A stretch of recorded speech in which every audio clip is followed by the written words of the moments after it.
Kali ini ingin menanggapi pendapat ngawur dari Gus Zaka berkaitan dengan kata ama yang diartikan sesuka-suka dia gitu ya. Jadi kalau berpikir tentang ama dalam sebuah hadis, aina kana rabbuna qabla ay yakhluqa khalqahu kana fi ama ma tahtahu hawa wa ma fawqahu hawa wa ma summa khalaqa arsyahu 'alal ma. Mal ama. Nah ini yang dikatakan bahwa ama itu bukan suatu tempat. Jadi Zaka ini mengatakan ama itu bukan suatu tempat.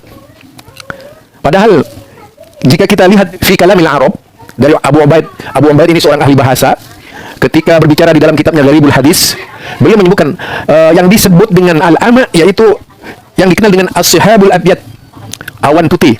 Ada lagi di lain tempat dikatakan yaitu as-sihabul layyin, yaitu awan yang tipis gitu ya, awan yang tipis. Kalau ini jelas sihabul abyad, awan putih gitu. Awan putih. Pengertian itu. Jadi ama itu kan jika dilihat dari kategorinya adalah isim. Jadi isim ya, isim. Nah, jadi jenis-jenis isim yang menunjuk pada suatu tempat. Nah, kita tentang ama misalnya. Ini ama luar biasa ya.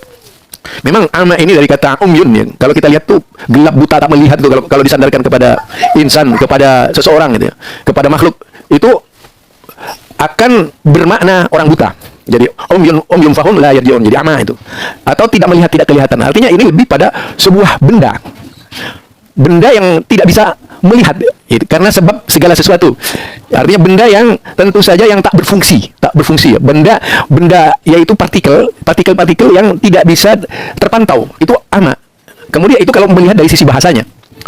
Nah, kemudian jika dikaitkan dengan bahasa tadi dari yaitu Abu Ubaid ya, Abu Ubaid dia mengartikan Abu Ubaid dengan istilah dalam kitabnya Fi Gharibul Hadis dengan kalimat sihabul abyad, yaitu awan putih. Jadi awan putih. Nah, di situ ama. Jadi bukan pendapatnya Zaka. Pendapat yang menurut saya itu pendapat yang lapuk. Pendapat tertolak. Itu Pak Zul, itu jadi tidak akan pernah ada satupun yang mengatakan Allah bertempat di ama. Bahkan dalam hasil asindi itu mengatakan min kulli jihah, difahami dari arah manapun, ini justru irsyadun, petunjuk ala anna Allah laisa fi makanin. Allah tidak bertempat. Kan lucu Pak Zul memaksa ama itu sebagai sebuah tempat, lalu mengatakan Allah ada di ama, tidak tahu saja duduknya bagaimana. Bawa-bawa kitabnya hasil asindi, di mana justru asindi menjelaskan dari semua jalurnya, kesimpulan akhirnya Allah itu bukan bertempat. Assalamualaikum warahmatullahi wabarakatuh. Bismillahirrahmanirrahim. Allahumma sholli ala sayyidina Muhammadin wa ala alihi wa sahbihi ajma'in, amma ba'du. Jalana wa iyyakum min ahlil khair wa sa'ada fid dini wa dunya wal akhirah. Semoga kita semua, wabil khusus Pak Zul, Allah berikan di dunia ini kebaikan, di akhirat juga yang terbaik. Amin Allahumma amin. Kepada Pak Zul, saya berpikirnya ketika saya mengkritik sampean dengan bahasa-bahasa yang tajam, itu sampean akan berbenah, memperbaiki diri. Tapi ternyata enggak, malah semakin melawan dan semakin menunjukkan kekonyolan. Saya jadi berpikir jangan-jangan 8 itu terlalu tinggi.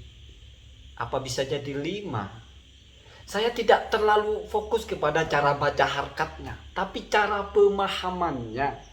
Saya cuma nggak tega kitab ulama menjadi rusak pemahamannya karena Pak Zul menjelaskan lompat-lompat dan tidak paham apa yang dimaksudkan. Pak Zul menolak arah barat, membawakan kitab di mana justru di kitab itu arah barat itu yang dianggap sebagai kebenaran. Ini analogi sederhana.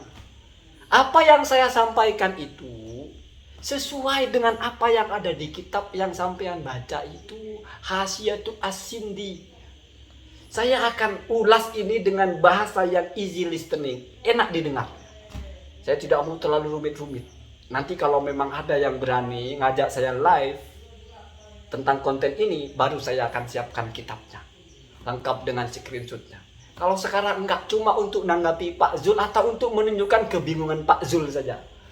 Ceritanya bermula ketika ada Ustadz Farhan itu mengatakan sahabat tidak pernah bertanya di mana Allah sebelum menciptakan arsy atau sebelum menciptakan makhluk. Kata Farhan tidak pernah ada sahabat bertanya begitu. Sahabat lebih cerdas tapi tidak pernah bertanya begitu. Saya jawab ada hadisnya. Lalu dalam hadis itu ada bahasa ama. Aina kana rabbuna qabla ay yakhluqa khalqahu. Di mana Tuhan kita sebelum menciptakan makhluknya? Ya arsy kan makhluk. Berarti kan termasuk sebelum menciptakan arsy. Kan begitu. Maka jawabannya kana fi amain. Ma fawqahu hawaun wa ma tahtahu hawaun. Mungkin saya salah selafat dua lafat membaca hadisnya. Makanya saya tidak bilang qolan Nabi, enggak. Cukup la'alamaki lah seperti itu. Ada Tuhan itu di ama, fi amain. Maka ama ini apa maknanya? Tertib dulu, ngambil dari apa yang diucapkan oleh Imam Tirmidzi. Itu yang saya jadikan patokan, yang paling mudah dipahami. Imam Tirmidzi itu mengambil dari yang diucapkan oleh jalur perawinya, yaitu Yazid bin Harun. Qala Yazid, ama fi amain maknahu laisa ma'ahu syai'un. Jadi Nabi menjawab Allah fi ama, maksudnya makna itu bukan terjemah Pak, tapi maksud dari ucapan itu bedanya terjemah dengan makna. Maknahu, maksudnya adalah tidak ada apa-apa bersama Allah sebelum Allah menciptakan makhluknya. Itu satu ketetapan. Jadi jangan dianggap yang mengatakan ama bukan tempat itu saya. Bukan, itu perawi hadisnya. Ini juga dibenarkan oleh Ibnu Taimiyah dalam kitabnya. Ibnu Taimiyah ikut yang ini, bahwasanya ama itu artinya laisa ma'ahu syai'un. Itu Ibnu Taimiyah membenarkan itu. As-Sindi juga menukil itu bersumber dari At-Tirmidzi. Qala Tirmidzi, qala Yazid, ai laisa ma'ahu syai'un. Bukan apa-apa. Kok Pak Zul ngotot itu tempat? Karena ama itu isim. Allah ya isim, apalah lu tempat. Ya sudahlah, jangan terlalu banyak akal-akalan kata Pak Zul ya. Nanti saya dianggap main akal-akalan, ya sudah. Jadi ama itu bukan sesuatu apapun. Kenapa? Karena fi ama artinya tidak bersama apapun, tetap hanya Allah satu. Mau diartikan apa kalau bukan sesuatu apapun? Satu. Lalu ada keterangan Al-Baihaqi. Ini juga diterangkan oleh As-Suyuti. Ini juga diterangkan oleh Ibnu Athir. Ini juga diterangkan oleh As-Sindi, Al-Harawi bahkan. Ada kajian lain tentang ama. Yang pertama tentang berasal dari apa kata ama itu, atau dibacanya bagaimana? Apakah bil maddi panjang amaun, atau bil kusri ama pendek nggak ada hamzahnya? Kalau dibaca panjang amaun, maka maknanya adalah as-sahabu. As-sahabu sahab tebal, ya lupa saya bahasa Arabnya itu, atau sahab tipis. Saya belum temukan ada sahab putih, sahabul abyad, itu bahasanya Pak Zuntah dari mana? Awan putih ya kan, awan putih ya. Jadi ada yang memaknai awan tebal, awan tipis. Lalu pertanyaannya, kalau awan tebal, awan tipis ini apakah Allah ada di awan? Ada beberapa cara menjawab, itu juga bukan saya. Ibnu Athir yang pertama mengatakan bahwa ini berarti harus didatangkan kalimat yang dibuang. Artinya harus mengira-ngira ada lafaz di situ. Dan itu dibahas oleh Pak Zul sebetulnya. Yaitu maksudnya bukan kana robbuna, bukan di mana, bukan ada Tuhan, tapi arsyuk robbina. Jadi karena ai arsyu robbina fi ama, berarti yang ditanya oleh sahabat itu di mana arsy. Bukan di mana Tuhan, tapi di mana arsy. Maka jawabannya fi ama, di atas awan. Enak kalau begitu ya. Bahasanya ulama itu kalau beginilah iskalah, berarti tidak ada persoalan. Kalau diartikan ama sebagai sahab, tetapi di situ yang ada di sahab itu bukan Allah, tapi arsy-nya Allah. Apakah boleh memaknai begitu? Ada dalam Al-Quran, contohnya is'alu al-qaryah, bertanyalah kepada kampung, ai ahlul qaryah. Ada kalimat yang ditakdir atau secara lafaz tidak tertulis, tetapi secara makna ada. Itu kalau dalam balaghah ijaz. Ijaz bil hadfi, dibuang. Berarti aina kana arsyu rabbina. Jawabannya kana arsyu rabbina fi amain. Selesai. Berarti ini tidak bicara Allah, tapi bicara arsy. Kalau misalnya tidak memakai arsyu rabbina, tapi tetap robuna, kan robuna, ama, maka jalurnya ada dua. Yang pertama takwil. Takwilnya bagaimana? Fi ama, fi artinya Allah. Allah itu kenapa? Karena dalam Al-Quran ada fi jid'in nakhlah, di dalam pohon kurma, tapi maksudnya adalah ala jid'in nakhlah ya. Di atas pohon kurma, disalib di dalam pohon kurma, kan tidak mungkin fi dikatakan di dalam, tetapi artinya di atas pohon kurma. Begitu juga ketika manfil ardi, kalau diartikan fi itu di dalam, berarti Allah zat yang ada di dalam bumi. Nah, tidak mungkin amintum man fis sama manfil ardi, kan begitu ya. Jadi fi diartikan Allah itu ada. Kemudian apakah Allah itu fauqiyah hakikiyah, darat, apa arah? Enggak.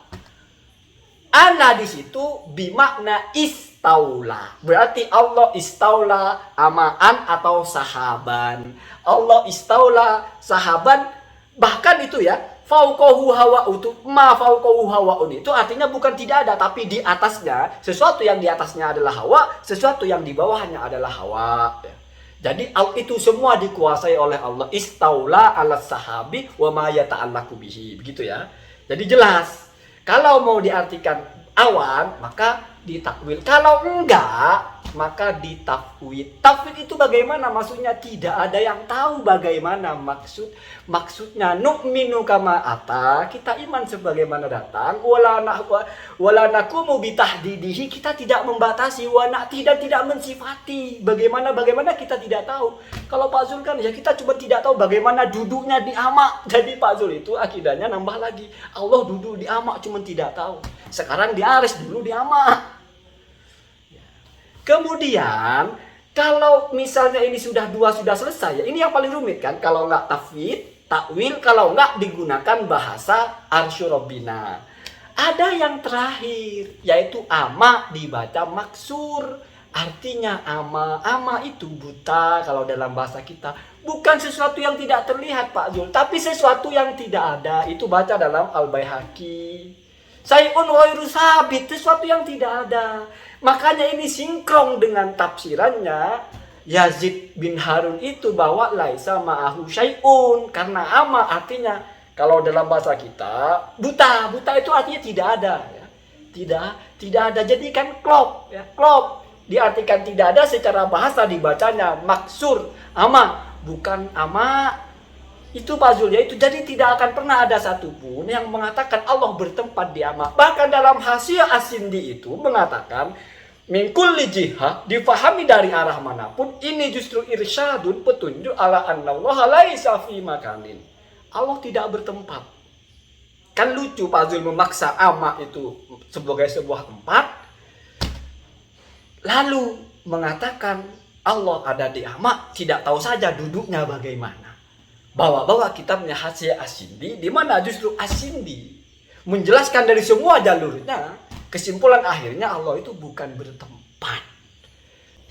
Sebetulnya jangan mengaji di YouTube, karena YouTube itu terlalu kompleks kalau harus bicara akidah secara tertib. Saya selalu usahakan berbahasa yang mudah difahami, tidak menyisakan kerancuan di kepala kamu, karena percuma kita ingin mengedukasi malah membuat orang lain bingung. Semoga Pak Zul tidak bingung lagi. Allahumma hadina hadasabil. Assalamualaikum warahmatullahi wabarakatuh.